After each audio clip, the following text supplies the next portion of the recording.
If you want your eyeliner to be perfect and sharp like this, and you want it to be super easy to do, then keep watching. I have probably been wearing eyeliner since junior high, so honestly could be like 10 years by now. All you're gonna need is an angled brush. This is an old MAC brush that was like my mom's. Any angled brush will work. And then we're going to be using a dark brown eyeshadow. This is the Anastasia Beverly Hills Sultry palette. There's also a brown in one of the e.l.f. bite-sized palettes if you want like a drugstore option, but any brown eyeshadow will work. We're gonna load it up with brown eyeshadow, hit it against the palette a few times to make sure we get any excess off. We're gonna take our brush. You want the end of this triangle to be pointed at your nose. What I like to do is kind of follow naturally where my eye would go, so we can see that this is like going down and then it's going up. So we're gonna try to follow that line, and we're going to kind of stamp it right here and then flick up. We're gonna do that a few times. Now, the easiest way to do this is to apply pressure right at the start, and then as you're flicking up,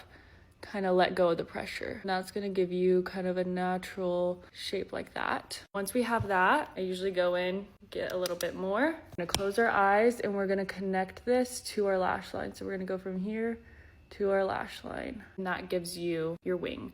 Now, depending on what you want, if you want it to be thicker, longer, whatever, then you can go from there. Also, some people like to drag their eyeshadow all the way to the inner corner. I don't like to do that just because I like to keep my eyes like more cat eye. If you do it all the way to the inner corner, that's gonna make your eye bigger going this way. And then if you just keep it to the end, that's gonna make your eye wider, and that's kind of what I like. Also, a little trick, you have nails and you take your nail, you're gonna go right at the end and you can drag it, and that's gonna actually make the end of it even sharper. The thing about powder too is it's way easier to fix if you make a mistake rather than if you're using a liquid liner. Also, like, I kind of have shaky hands. This is a lot easier to control, for me at least. Now we're gonna do the inner corner wing, so it's pretty similar. We're gonna take our powder, get off the excess. Again, we're gonna want this point to be pointed towards our nose, and we're gonna go again, try to follow that natural line. So I'm gonna line it up like this, and we're gonna stamp it, and I kind of like blink into it like that, and that just creates like literally the tiniest wing.